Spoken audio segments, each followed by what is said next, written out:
My friends, you have come here today with a question that is not a question at all, but a desperate plea from the heart of a war zone.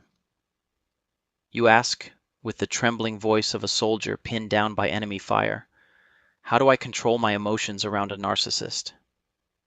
And in this plea, I hear the echo of 1,000 battles already lost, for the question itself is the most masterful trap the narcissist has ever set for you. You believe you are seeking a shield, a strategy, a method to master your own inner world. You are mistaken.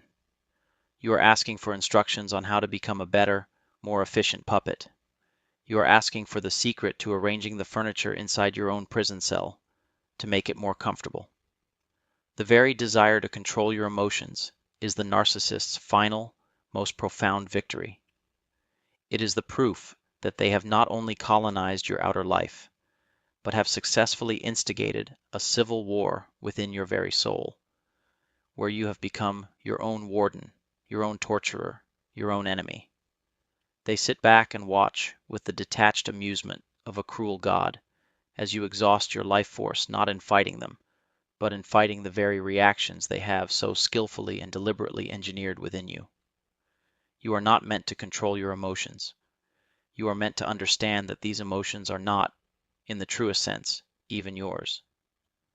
They are a foreign venom, a carefully calibrated chemical cocktail injected directly into your spirit, and you are asking for the secret to controlling the convulsions of a body that has been poisoned.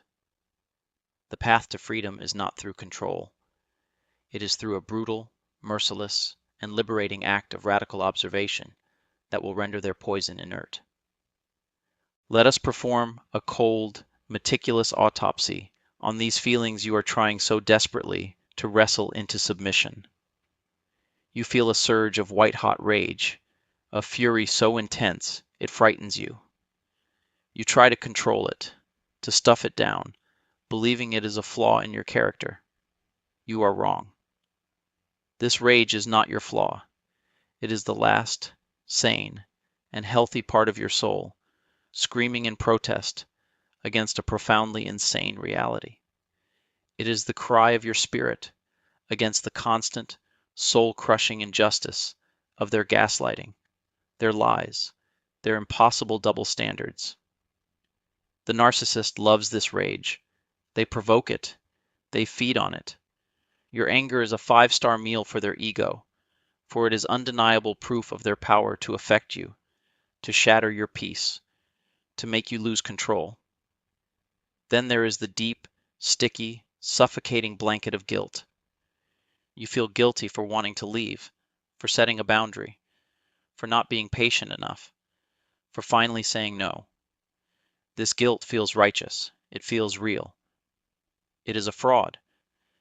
This guilt was not born. It was manufactured.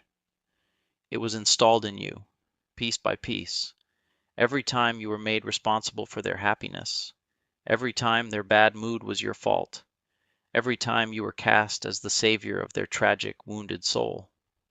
Your guilt is the pre-programmed alarm system they installed, designed to go off the moment you attempt to escape the plantation. And then there is the dizzying, disorienting fog of confusion. You find yourself questioning your own memory, your own sanity, your own perception of reality. This is not a sign of your mental weakness. It is the intended result of their most potent weapon, gaslighting. They deliberately create this fog to keep you off balance, to make you dependent on them as the sole arbiter of truth. To control your confusion is impossible. It is like trying to control a fog by swatting at it with your hands. These emotions, the rage, the guilt, the confusion, are not your authentic feelings. They are the symptoms of a psychic virus. You do not control the symptoms. You learn to recognize the virus and build an immunity to it. The path, therefore, is not the path of the warrior, locked in a futile battle of control. It is the path of the alchemist, the path of the silent witness. This is not a passive act. It is the most active and powerful form of rebellion you can engage in. It requires you to do something that feels, at first, impossible. You must learn to watch the storm rage within you without becoming the storm. When the narcissist says the one thing they know will trigger your rage, you must not suppress it. Instead, you must become a scientist in your own inner laboratory. You must create a space, a distance, and observe. You say to yourself with a cool detachment, "Ah, there it is. The stimulus has been delivered, and here is the predictable chemical reaction. The heart rate is increasing. The flush of heat is rising. The thoughts of injustice are beginning to spin. You are not the rage. You are the vast, silent, conscious space that is observing the phenomenon of rage. You are the sky, and the rage is a violent thunderstorm passing through. The sky is not damaged by the lightning. It is not broken by the thunder. It simply allows the storm to happen, and in that allowance, it remains utterly and completely untouched. When the wave of guilt washes over you, you do not drown in it. You observe it. There is the guilt program, running again, a phantom echo from a defunct system. You greet it not as a legitimate commander of your soul, but as a ghost rattling chains in an empty house. You see it, you name it, and in the seeing and naming, you strip it of its power. This practice of mindful, detached observation is the ultimate gray rock method, elevated to a spiritual art form. You are not becoming boring or emotionless. You are becoming untriggerable. You are becoming an unbreachable fortress. The narcissist, who is an expert at pushing buttons, will find that your buttons are no longer connected to anything. Their provocations will land in a vast, silent space, and the lack of a reactive echo will drive them into a fury or a profound boredom. This is the alchemy.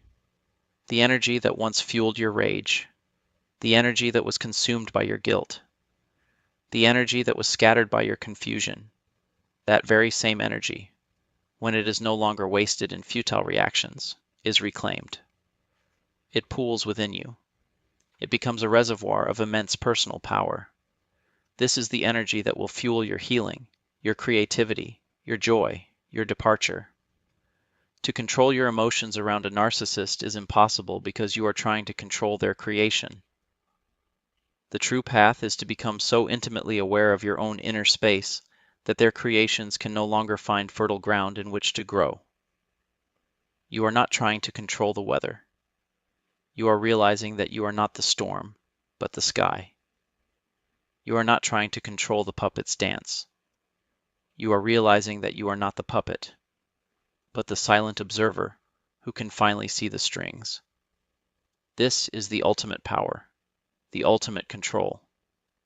It is not the control of your feelings, but the liberation from the one who orchestrates them.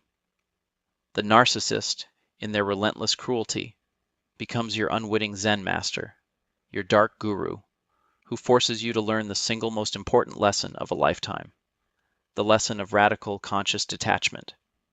And in learning this, you do not just learn how to deal with them, you learn how to become the absolute, undisputed sovereign of your own soul. And that is a freedom they can never, ever touch.